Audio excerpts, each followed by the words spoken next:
Welcome to sleepy classes. तो आज हम बात करने वाले हैं एक प्रपोज्ड बिल के बारे में, that is Waqf amendment bill. कि क्या हमारा वक्फ एक्ट जो कि एग्जिस्ट करता था वो चीज़ें ले डाउन कर रहा है as per the Muslim law, ठीक है। एंड कुछ ऐसे changes which are some of the major changes which I will consider कि क्या क्या है वो चेंजेस। पहला हमारा एक्ट क्या कहता था एंड बिल क्या प्रपोज कर रहा है। अभी ये जो बिल है इंट्रोड्यूस किया गया लोकसभा के अंदर, अब पार्लियामेंट्री कमेटी को दे दिया गया है कि वो फर्दर अपना काम कर सके, इसके ऊपर अब क्या कर सके, अमेंडमेंट्स या अपनी रिपोर्ट एक दे सके to the parliament itself, right. तो अब ये एक्ट क्या कहता था, बिल क्या कहता था, उसके बारे में थोड़ा सा जानेंगे एंड साथ में जानेंगे सबसे पहले कि वक्फ क्या होता है, कौन इसे क्रिएट कर सकता है। मैं आपको ओवरव्यू देती रहूंगी साथ साथ as per the Muslim law जो कि प्रैक्टिस किया जाता है इन इंडिया पर्टिकुलरली, राइट। तो अब इंट्रोडक्शन के बेसिस पे आपको बताना चाहती हूँ कि वक्फ जो अमेंडमेंट बिल है हमारा 2024 का, उसको अगस्त 8 2024 को लोकसभा में इंट्रोड्यूस किया गया। एंड ये किसको अमेंड कर रहा है, हमारा वक्फ एक्ट ऑफ 1995। एंड ये जो एक्ट हमारे पास ऑलरेडी एग्जिस्टेंट था, ये वक्फ प्रॉपर्टी इन इंडिया को यहाँ पर क्या करता था, रिप्रेजेंट करता था, उनको आप कह सकते हो प्रोटेक्ट करता था, उनके लिए डिसीजन लेता था, ठीक है। बट इससे आगे बढ़ने से पहले मैं आपको बता दूं कि वक्फ एक्चुअली में होता क्या है, राइट। कि वक्फ का मीनिंग अगर आपको समझ में नहीं आता है तो बाकी चीजें जो मैं आपको समझाऊंगी वो समझना बहुत ज्यादा मुश्किल हो जाएगा। अब as per the legal definition अगर हम वक्फ की बात करते हैं, एक्ट डिफाइन जो कर रहा है हमारे पास, जो वक्फ एक्ट है 1995 का, वो ये डिफाइन करता है कि वक्फ है एक ऐसी एंडाउमेंट ऑफ मूवेबल ऑफ और इमूवेबल प्रॉपर्टी। अब एंडाउमेंट की जब हम बात करते हैं, endowment as per legal practice जब हम देखते हैं या कोई कॉन्ट्रैक्ट के बेसिस पे देखते हैं, उसका मीनिंग जो है वो थोड़ा सा चेंज हो जाता है when it comes to practice, right. तो एंडाउमेंट मींस बेसिकली हमारे पास क्या, डोनेशन। कि कोई भी ऐसा मुस्लिम व्यक्ति जो कि डोनेशन दे रहा है, ठीक है, किसी भी तरह की मूवेबल प्रॉपर्टी की या इमूवेबल प्रॉपर्टी की, उसको हम क्या करेंगे, उसका पर्पस जब तक क्या रहेगा, रिलीजियस रहेगा, पायस रहेगा, या किसी भी तरह की चैरिटी करने का अगर आपका उसके ऊपर इंटेंशन है, तो उस प्रॉपर्टी को चाहे वो मूवेबल भी हो या इमूवेबल भी हो, उसको हम वक्फ कहेंगे। I will simplify it again कि कोई भी ऐसी प्रॉपर्टी जिसको डोनेट किया है एक मुस्लिम व्यक्ति ने, ठीक है, अब किसके लिए, धर्म के काम के लिए बेसिकली, ठीक है। एंड साथ में क्या है, वो जो अगर आप ट्रांसफर कर रहे हो ना किसी भी तरह की property, it will be full and final, है ना। अब ऐसे आप किसी को दक्षिणा देते हैं, दान देते हैं, राइट, तो वो परमानेंटली होता है, उससे वापस इन रिटर्न कोई भी चीज एक्सपेक्ट नहीं कर रहे। तो सिमिलर तरीके से यहाँ पे भी यही चीज की जाती है कि जब आप किसी को डोनेट कर रहे हैं किसी भी तरह की प्रॉपर्टी, राइट, तो आप इन रिटर्न आप उससे कुछ भी चीज एक्सपेक्ट नहीं कर रहे हैं, किसी भी तरह का मॉनेटरी गेन यहाँ पर एक्सपेक्ट नहीं कर रहे हैं, राइट। तो मैं आपको डोनेशन यहाँ पे एंडाउमेंट क्यों बोल रही हूँ विद रिस्पेक्ट टू लॉ, कि चेंज हो जाते हैं meanings when it comes to practice, क्योंकि जब आप endowment in case of contracts पढ़ेंगे ना, there are separate meanings to it, right. Endowment with respect to the personal laws is something very much different. तो यहाँ पे एंडाउमेंट का basic meaning जो है वो डोनेशन हो जाता है, राइट। तो उसको हम क्या बोलेंगे, हमारा क्या है, वो वक्फ प्रॉपर्टी बन जाती है। क्या आप डोनेट कर रहे हैं प्रॉपर्टी रिलीजियस पर्पसेस के लिए, वो वक्फ प्रॉपर्टी है, ठीक है।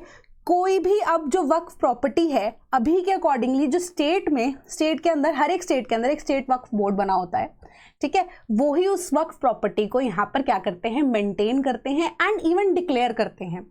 Why am I mentioning that? क्योंकि इसको लेकर भी कुछ चेंजेस यहाँ पे प्रपोज किए गए हैं जिसके बारे में हम वीडियो में आगे बात करेंगे, ठीक है। तो जो स्टेट वक्फ बोर्ड है अभी के हिसाब से, एक्ट के हिसाब से, जो स्टेट वक्फ बोर्ड है वही मैनेज करता है हर एक स्टेट के अंदर कोई भी अगर वक्फ प्रॉपर्टी डिक्लेयर की गई है उसे मेंटेन भी करता है एंड उसकी ओनरशिप भी उन्हीं के पास होती है, ठीक है।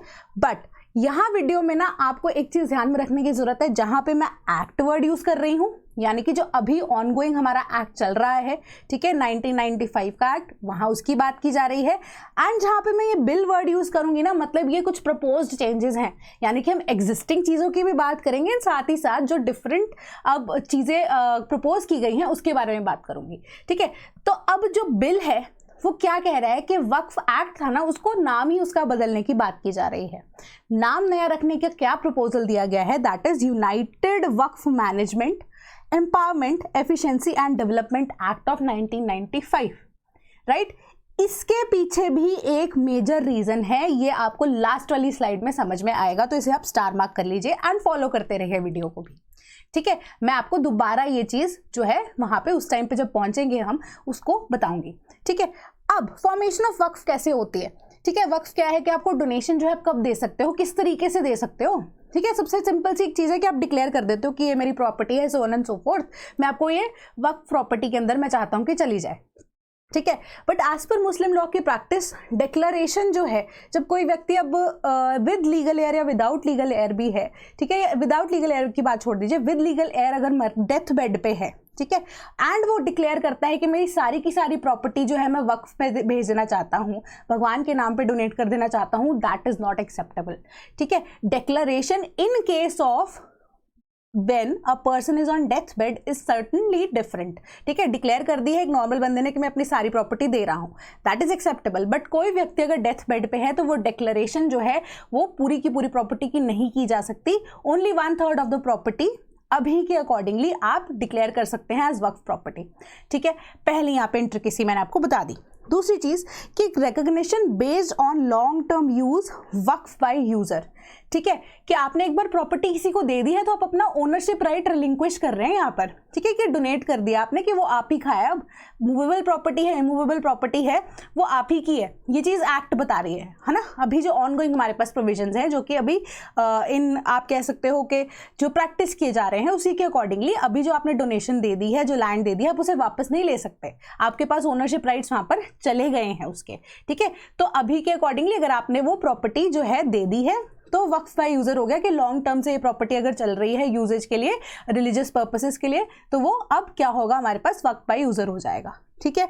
तीसरी provision endowment when the line of succession ends, जिसको हम क्या बोलते हैं वक्फ अलाल औलाद।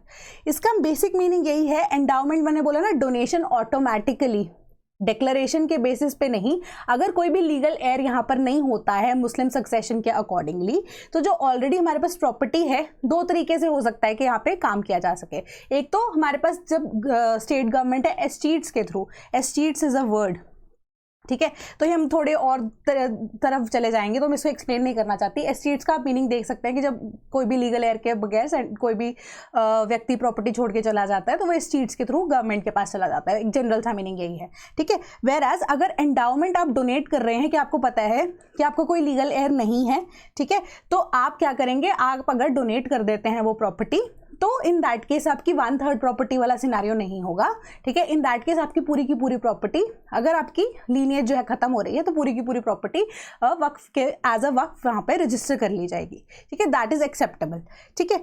अब बिल क्या कहता है, बिल यही कहता है कि only a person practicing Islam for at least 5 years may declare a waqf. तो ये बात पता है क्यों आई है, रिसेंटली केस लॉ हुआ था, I guess Patna High Court का ही डिसीजन था ये, ठीक है, कि माना जाता था कि सिर्फ और सिर्फ मुस्लिम्स जो हैं वही वक्फ क्रिएट कर सकते हैं, बट उस डिसीजन के accordingly and another high courts के डिसीजन भी आते रहे सब्सिक्वेंटली, उसके बेसिस पे ये चीज़ कही गई थी कि a non Muslim can also create a Waqf. But उनको क्या है कि नॉन मुस्लिम होते हुए भी क्या है, उनका झुकाव जो है वो इस्लामिज्म की तरफ होना चाहिए, तो वो वक्फ क्रिएट कर सकते हैं, बट वो जो वक्फ होगा वो सिर्फ और सिर्फ यहाँ पे पब्लिक वक्फ क्रिएट कर सकते हैं, प्राइवेट वक्फ नहीं क्रिएट कर सकते। तो उनके बीच का डिफरेंस बेसिकली जनरली यही होता है कि पब्लिक वक्फ के लिए आप क्या कह रहे हैं कि एक लिस्ट है, बेसिकली हमारे पास एक लिस्ट होती है जिसमें आप मस्जिद क्रिएट कर सकते हैं, वो पब्लिक है ना, पब्लिक वहाँ पे जा सकती है। इमामबाड़ा की अगर आप बात करेंगे वो प्राइवेट वक्फ में आएगा हमारे पास, मतलब प्राइवेट यूसेज के लिए यहाँ पे यूज़ नहीं कर सकते।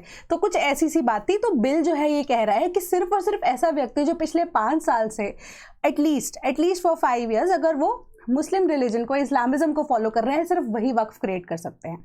दूसरी चीज कि ये क्लैरिफाई कर रहा है कि person must own the property being declared. तो बिल के जो है यहाँ पे क्लैरिफिकेशन देने का मतलब ये बनता है कि पहले ऐसा कहा जाता था कि वक्फ की क्रिएशन के लिए ना आपके पास ओनरशिप राइट्स होना यहाँ पर ज़रूरी नहीं है, बट आपके पास एटलीस्ट इतनी पावर होनी चाहिए कि आप उस प्रॉपर्टी को ट्रांसफ़र कर सकें। मतलब मैं आपको एक बेसिक सा एग्जांपल देती हूँ। एक होती है प्रॉपर्टी का ओनर, ठीक है, दूसरा व्यक्ति ऐसा है जिसके पास क्या है, पावर ऑफ अटॉर्नी है, ठीक है, ओनरशिप राइट किसके पास है, ओनर के पास है, बट पावर ऑफ अटॉर्नी जिसके पास है वो उस प्रॉपर्टी को सेल तो कर सकता है। तो पहले जिसके पास पावर ऑफ अटॉर्नी होती थी वो भी वक्फ क्रिएट कर सकता था उस प्रॉपर्टी का जो उसकी है ही नहीं, जिसका वो ओनर है ही नहीं। बट अब ये सब्सिक्वेंटली स्ट्रिंजेंट मेजर रख दिया गया है कि सिर्फ जिसके पास ओनरशिप राइट है वही वक्फ क्रिएट कर सकते हैं, ठीक है। एंड उन्होंने क्या रिमूव करने की बात की है इस बिल ने, वक्फ बाय यूजर, ठीक है। अब इसका मतलब क्यों है, नेक्स्ट स्लाइड पे इसका समझेंगे कि वक्फ बाय यूजर के एक बहुत टाइम से जो कोई भी लैंड यूज की जा रही है फॉर रिलीजियस पर्पसेस, तो उसको आप वापस नहीं करोगे, रिलिंक्विश नहीं कर सकते उस चीज को, आपने जो चीज दान कर दी वो दान कर दी, दैट इज परमानेंट, ठीक है। बट इस केस में वक्फ बाय यूजर जो है वो रिमूव किया जाने की बात कर रहे हैं, प्रपोज किया है इस बिल ने। क्यों, क्योंकि अब जो स्टेट गवर्नमेंट है उसकी ऐसी बहुत सारी प्रॉपर्टीज हैं, देयर आर चांसेस कि ऐसे बहुत सारी प्रॉपर्टी है, I am not claiming this, मैं सिर्फ आपको इतना बता रही हूँ जितना मैं पढ़ के आपको समझाना चाहती हूँ कि क्या इस एक्ट ने कहा है, ठीक है। कि अब कुछ ऐसे जो हमारे पास जो वक्फ काउंसिल्स होती हैं, वक्फ बोर्ड होते हैं स्टेट्स के अंदर, वही डिक्लेयर करते हैं वक्फ को, राइट। इसके अलावा कोई भी प्रॉपर्टी है उसके ऊपर स्टेट गवर्नमेंट तो कुछ भी नहीं कर रही है, एक्ट नहीं कर रही है, जो कि बोर्ड ने कह दिया उस चीज़ को एक्सेप्ट किया जाता था। तो ऐसी बहुत सारी प्रॉपर्टी है, देर आर चांसेस कि कुछ ऐसी स्टेट गवर्नमेंट की या सरकार की प्रॉपर्टी है जो वक्फ के अंडर आती है।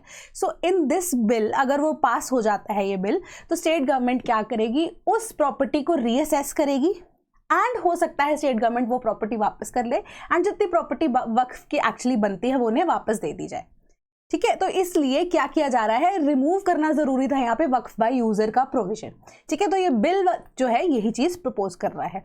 एंड एक और चीज ऐड कर दी गई कि वक्फ अल औलाद जो है वो अब किसको डिनाई नहीं करना चाहिए, पे विमेन राइट्स की बात की जा रही है कि विमेन को भी यहाँ पे एरस, यानी कि विमेन एरस बोलते हैं, एरस बोल रहे हो कि जो अब मेल्स हैं सिर्फ उन्हीं को राइट दिया जा रहा है सक्सेशन का, बट यहाँ पे कहा जा रहा है कि वक्फ अल औलाद जो है, इन केस आपकी लीनियज किसी मेल के थ्रू आगे नहीं बढ़ रही है तो यहाँ पे इन दैट केस ऑल्सो आप पूरी की पूरी प्रॉपर्टी डोनेट नहीं करेंगे, आपको फीमेल एयर यानी कि विमेन एयर को भी ध्यान में रखना है, इसलिए उसको भी एलिमिनेट की जाने वाली बात कर रही है, या नॉट इवन एलिमिनेट, यहाँ पे डिनाई किया जाएगा, ठीक है। इनहेरिटेंस राइट जो है विमेन को डिनाई किए जाते थे, अब उनको दिए जाने की यहाँ पे बात की जा रही है, ठीक है। इसके अलावा अब गवर्नमेंट प्रॉपर्टी एज वक्फ, राइट, मैं आपको ये चीज बता चुकी थी कि जो बिल है यानी कि एक्ट कुछ नहीं बोल रहा था इसके ऊपर, जो कि वक्फ बोर्ड ने स्टेट के बोल दिया वो गवर्नमेंट पहले माना करती थी, बट अब जो बिल है हमारे पास वो स्टेट कर रहा है कि कोई भी गवर्नमेंट प्रॉपर्टी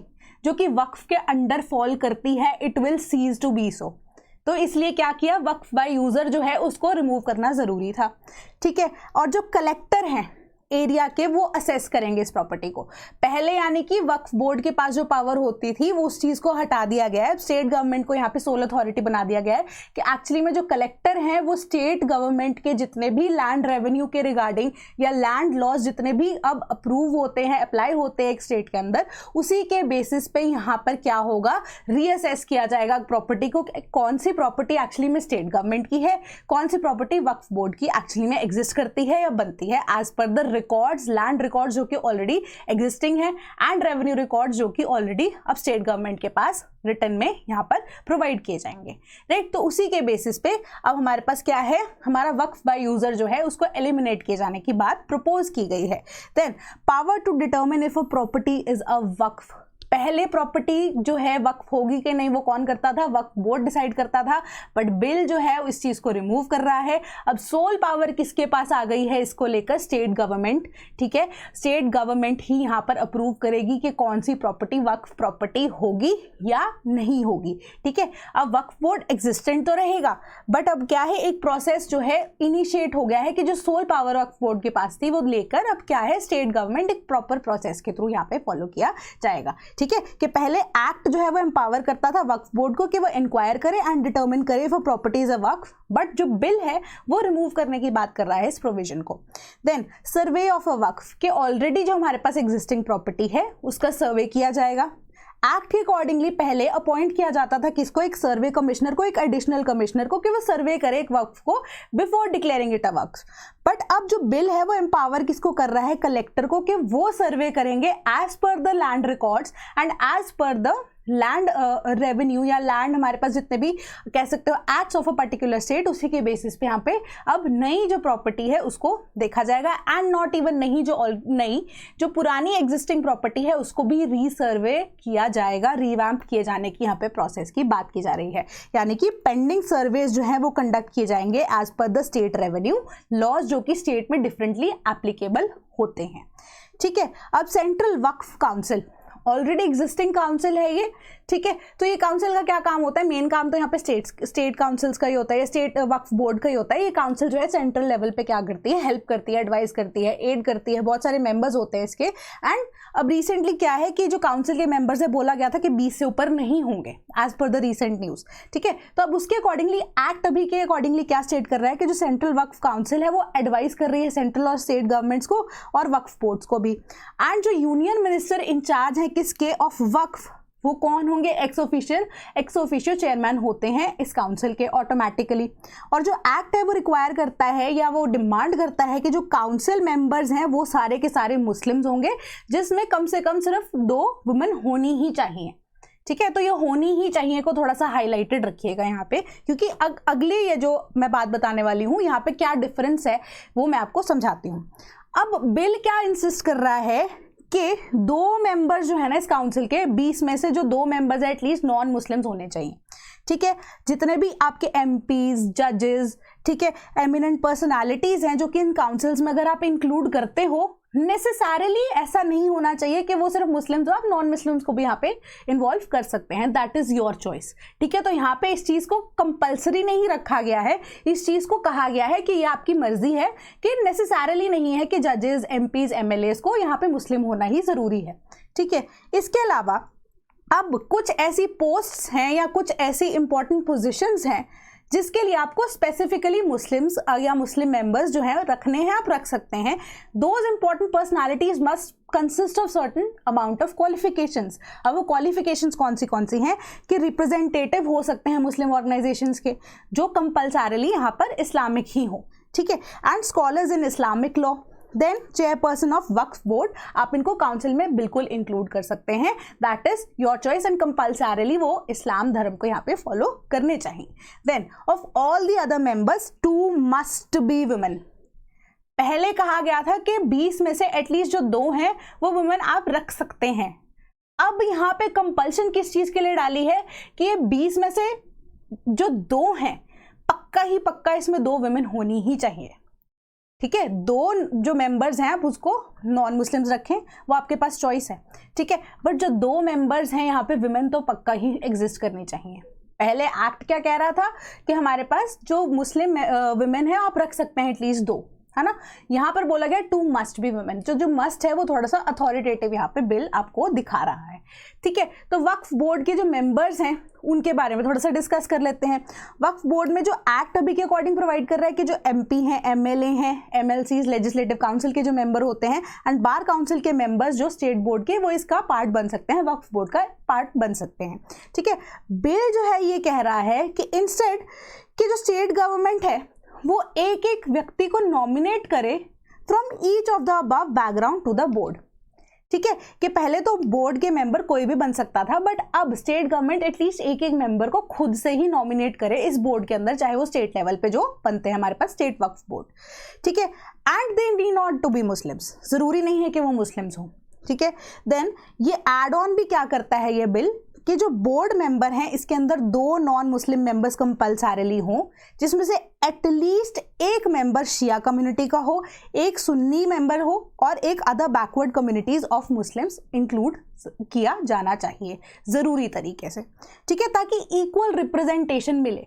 तो अब आपको मैंने सेकेंड या थर्ड स्लाइड पे आपको कहा था, जहां पे मैंने बताया था कि बिल का नाम चेंज किए जाने की बात की जा रही है। वन ऑफ द रीजंस आपको यहाँ पे मिल गया होगा अगर आप ध्यान से सुन रहे हैं तो। ठीक है, बैकवर्ड क्लासेस ऑफ मुस्लिम्स। पहले ऐसा होता था कि वक्फ बोर्ड जो बनते थे ना स्टेट लेवल पे, वो शियाज के अलग होते थे एंड सुन्नीस के अलग होते थे, और जो माइनॉरिटीज हैं, बैकवर्ड क्लासेस हैं मुस्लिम्स की, वो थोड़ा सा यहाँ पे क्या हो जाता था, पीछे रख दी जाती थी, उनको इतना ज्यादा यहाँ पर अटेंशन नहीं मिलता था, उनकी नीड्स केटर नहीं होती थी। वेयर एज अब यूनिफाइड तरीके से अब बनाया जाने की बात की जा रही है, तो बैकवर्ड क्लासेस ऑफ मुस्लिम्स को भी यहाँ पे रिप्रेजेंट करवाया जाए वक्फ बोर्ड के अंदर, यानी कि एक यूनिफाइड तरीके से आप मिलकर चलिए, ये चीज़ यहाँ पे प्रपोज की गई है। Then waqf must also have 1 member from Bohra and Aga Khani communities. तो ये भी सेक्ट्स होते हैं मुस्लिम कम्युनिटीज़ के अंदर। बोहराज की जब हम जनरली बात करते हैं तो आप देखेंगे कि गुजरात वाली साइड पे बिजनेसमैन क्लास जो है मुस्लिम कम्युनिटी की, दे आर जनरली बोहराज, तो ठीक है, सुन्नीस के अंडर ही आते हैं। आगा खानी कम्युनिटी जो है वेराज वो अब शियास को जनरली रिप्रेजेंट करते हैं, शिया सेक्ट का एक पार्ट है, ठीक है, मेजरली शिया सेक्ट का पार्ट होते हैं। बट डिफरेंस यही है कि एक इनके जो आप कह सकते हो प्रॉफिट मोहम्मद के बाद एक हमारे पास क्या होते हैं लिविंग पर्सन है जिनको ये एग्जिस्ट करते हैं कि उन्हीं की लीनिएज को ये कंटिन्यू करते हुए जा रहे हैं, ठीक है, जो आगा खान है। तो अगर आपने मुस्लिम लीग की बात की होगी तो वहाँ पे हमारे पास आगा खान का बात होती है, तो ये उन्हीं कम्युनिटी से यहाँ पे बिलोंग करते हैं, उन्हीं की जो कम्युनिटी है, उन्हीं की लीनिएज है, उन्हीं के फॉलोअर्स आगा खानीज कहलाते हैं, ठीक है। And if they have Waqf in the state, ठीक है, तो बोहराज एंड आगा खानी कम्युनिटी को भी यहाँ पे इंक्लूड किए जाने की बात की जा रही है। देन एक्ट ये प्रोवाइड करता है कि 2 members at least must be women in each of the state के जितने भी वक्फ बोर्ड बन रहे हैं। बिल ये स्टेट करता है कि 2 Muslim members must be women, ठीक है। एक्ट प्रोवाइड कर रहा है कि at least 2 must be women and bill state कर रहा है कि 2 तो वुमेन होनी ही चाहिए, ठीक है, 2 से कम तो नहीं होनी चाहिए, 2 से कम हम नहीं मानेंगे। ये बोल रहे थे कि एटलीस्ट 2 रखिए, यहाँ पे बोल रहे हैं कि 2 से कम में हम नहीं मानेंगे, एटलीस्ट 2 तो हो, ठीक है। कॉम्पोजिशन किस चीज़ की, अब ट्राइब्यूनल्स की। तो हमारे पास ना वक्फ बोर्ड के लिए ट्राइब्यूनल्स होते थे पहले, जिनका डिसीजन, अब किसी का भी वक्फ बोर्ड का कोई भी ऐसे कोर्ट केस आ जाता था तो जो हमारे पास ट्राइब्यूनल्स है ना, वक्फ ट्राइब्यूनल्स, वो ऑलरेडी बनाए गए थे एक्ट के अकॉर्डिंगली। एंड कहा जाता था कि या माना जाता था या प्रैक्टिस जनरली यही है कि जो भी डिसीजन यहाँ पर ट्राइब्यूनल्स देंगे, वक्फ ट्राइब्यूनल्स देंगे, वो फाइनल होगा। बट इन केस अगर वक्फ बोर्ड को भी लग रहा है या जो ग्रीविंग पार्टी है दूसरी साइड की, उनको ये लग रहा है कि नहीं हमें तो जस्टिस नहीं मिला है, तो वो इन रिटर्न हाई कोर्ट को दे सकते थे, तब जाके ये केस ले लिया जाता था हाई कोर्ट के द्वारा। बट अब इन दिस केस एक्ट ये चीज़ कहता था, बट इन दिस केस जो बिल है अब पास किए जाने की, जो प्रपोज बिल है, वो ये कहता है कि अब जो ट्राइब्यूनल्स के पास एब्सोल्यूट पावर इस चीज़ की नहीं होगी। जो ट्राइब्यूनल्स के अगेंस्ट कोई भी ग्रीविंग पार्टी है विद इन 90 डेज वो क्या कर सकती है, अब वो कर सकती है approach to the High Court, ठीक है, कि अगर उन्हें लग रहा है कोई भी अग्रीव पार्टी है, ट्राइब्यूनल के डिसीजन से खुश नहीं है, तो वो अब हाई कोर्ट को जाकर अप्रोच कर सकती है, ठीक है। अब जो एक्ट है वो ये कहता था कि जो ट्राइब्यूनल का जो कॉम्पोजिशन है वो कैसा होना चाहिए अभी के अकॉर्डिंगली, कि जो कॉन्स्टिट्यूशन होगी ट्राइब्यूनल्स की, दे वर टू एड्रेस द डिस्प्यूट्स जो कि एक वक्फ को रिलेटेड होंगे। अब इसके अंदर कौन कौन होंगे, चेयरमैन ट्राइब्यूनल के कौन होंगे, जज of the rank equivalent to class 1 या डिस्ट्रिक्ट या सेशंस और सिविल जज, ठीक है, जो इसके चेयरपर्सन होंगे ट्राइब्यूनल के। अदर मेंबर कौन से हैं, state officer equivalent to additional district magistrate and a person knowledgeable in Muslim law and jurisprudence, ठीक है। बट अब बिल के अकॉर्डिंगली लेटर हाफ जो है वो रिमूव कर दिया गया है, यानी कि जो चेयरमैन है वो तो सिविल जज के रैंक का या सेशन जज के रैंक के होंगे ही होंगे, बट ये जो हमारे पास एडीएम या मुस्लिम लॉ की ज्यूरिस्प्रूडेंस में जो पर्टिकुलर हमारे पास रिक्वायरमेंट रहती थी, इसे रिमूव किए जाने की बात प्रपोज की गई है। इंस्टेड क्या चीज़ ऐड की गई है कि जो करंट और फॉर्मर डिस्ट्रिक्ट कोर्ट जज जो है इसके चेयरमैन हो सकते हैं, एंड करंट और फॉर्मर जो ऑफिसर हैं at the rank of the joint secretary to the state government, वो इसका पार्ट बन सकते हैं यहाँ पर, ठीक है। यानी कि इन दोनों को हटाइए, इनको यहाँ पर लेकर आइए आप, ठीक है। इसके अलावा appeal on the orders of tribunals, ये मैं आपको बता चुकी हूँ कि विद इन 90 डेज जो आपको डिसीजन है वो आप उसे चैलेंज कर सकते हैं ट्राइब्यूनल के। एंड अंडर द एक्ट जो है ये चीज़ पॉसिबल नहीं थी, ये या तो बोर्ड लिखकर रिटर्न में दे, जो स्टेट वक्फ बोर्ड है तो वो लिख कर दे, या एग्रीव पार्टी इन रिटर्न अगर देती थी तो ही हाई कोर्ट ये केस लेता था, ठीक है। बट अब जो है उसके अगेंस्ट है, कोई भी ट्राइब्यूनल के डिसीजन के अगेंस्ट जो कि वक्फ से रिलेटेड है, उसको विद इन 90 डेज चैलेंज किया जा सकता है। ये नया हमारा बिल प्रपोज कर रहा है। And pass of the central government, तो सेंट्रल गवर्नमेंट में एक तो हमारे पास काउंसिल एग्जिस्ट करती है, बट सेंट्रल गवर्नमेंट का क्या काम था, ओवरव्यू करना था। मेजर काम यहाँ पे, क्योंकि लैंड रेवेन्यू की बात हो रही है, लैंड रिकॉर्ड्स की बात कर रही है, हमारा वो किसके अंडर आता है, स्टेट लिस्ट के अंडर आता है। तो सेंट्रल गवर्नमेंट कितना यहाँ पे रोल नहीं था, बट सेंट्रल गवर्नमेंट को एक चीज यहाँ पे पावर दे दी गई है कि क्या जो कॉम्प्ट्रोलर एंड ऑडिटर जनरल हैं वो इनकी अकाउंट कीपिंग को कभी भी ऑडिट कर सकते हैं, ठीक है। कि बिल एम्पावर कर रहा है सेंट्रल गवर्नमेंट को कि वो रूल्स बनाए कि रजिस्ट्रेशन का एक प्रोसेस सेट कीजिए आप पहले तो, एंड पब्लिकेशन ऑफ अकाउंट होने चाहिए फ्रॉम टाइम टू टाइम वक्फ के, and publication of proceedings of Waqf boards के, उनका एक प्रोसेस आप ले डाउन कर दीजिए। एंड अंडर द एक्ट जो है स्टेट गवर्नमेंट अभी के एग्जिस्टेंट के कि they may get the accounts of the waqf audited at any point, but जो बिल है वो ये चीज़ कह रहा है कि सेंट्रल गवर्नमेंट जो है वो अनबायस्ड तरीके से एक थर्ड पार्टी बन के यहाँ पे क्या करे, इनके जो कॉम्प्ट्रोलर एंड ऑडिटर जनरल है उनके थ्रू जो है एक डेजिग्नेटेड ऑफिसर को अपॉइंट किया जाए जो कि इनकी बुक्स को अच्छे से मेंटेन, जो बुक्स हैं उनको ऑडिट कर सके। ठीक है, कि एक रजिस्ट्रेशन का प्रोसेस बनाइए, पब्लिकेशन का प्रोसेस बनाइए, प्रोसीडिंग्स का, एंड वक्फ की बोर्ड की प्रोसीडिंग्स को भी आप प्रॉपर एक तरीके से ले डाउन कीजिए। ठीक है, बट एक्ट जो है वो ये कहता था कि स्टेट गवर्नमेंट है वो अकाउंट ऑफ वक्फ को चेक कर सकते हैं, बट अब जो है सेंट्रल गवर्नमेंट थ्रू CAG एक पोस्ट को क्रिएट करे, एक ऑफिसर को, डेजिग्नेटेड ऑफिसर को यहाँ पे अपॉइंट करे जो कि इनकी बुक्स या अकाउंट कीपिंग को यहाँ पर चेक कर सके। ठीक है, कि कितनी चीज़ सही है, कितनी चीज़ सही नहीं हो रही है in any of the cases. तो वक्फ board for Bohra and Aga खानी। ठीक है, तो बेसिकली मैं आपको ओवरव्यू दे चुकी हूँ कि बोहरा एंड आगा खानी कौन है। ठीक है, एंड जो एक्ट है अभी के अकॉर्डिंगली एस्टैब्लिश क्या करता है, सेपरेट वक्फ बोर्ड सुन्नी और शियाज के लिए। But if Shia waqf board constitute more than 15% of all the waqf properties और waqf income in the state, कि अब ऐसा होता था कि एक स्टेट के अंदर अभी के अकॉर्डिंगली अगर 15% से ज़्यादा प्रॉपर्टी या आप कह सकते हो वक्फ अगर शियाज के लिए होता था, तो एक सेपरेट हमारे पास क्या शियाज और सुन्नी के लिए वक्फ बोर्ड क्रिएट किए जाते थे। बट अब ऐसा नहीं होगा। बिल ये कह रहा है कि आप अब सिर्फ यही सेपरेट ना कर आप अलाउ कीजिए separate waqf board for Aga Khanis also and Bohra sects, यानी कि माइनॉरिटीज़ की यहाँ पे बात की जा रही है कि उनको भी यहाँ पे इंक्लूड करो कि अगर उनकी भी प्रॉपर्टी वक्फ के अंडर आती है तो उनको भी अलग से एक सेपरेट बोर्ड बनाने दीजिए, उनको भी अलग से एक वक्फ डिफरेंटली बनाने दीजिए ताकि उनको भी रिप्रेजेंटेशन मिले। तो ओवरऑल अगर इनके सेपरेट वक्फ बनते भी हैं, ठीक है, तो इन रिटर्न क्या होगा कि आप काउंसिल की जब बात कर रहे हैं वहां पे भी उनको रिप्रेजेंटेशन दे रहे हैं। ठीक है, तो यहाँ पे इग्नोर किसी को नहीं किया जाएगा, सबको लेकर साथ में चलेंगे। ठीक है, तभी यहाँ पे यूनिटी की बात हो रही थी कि मिलकर साथ में चलते हैं।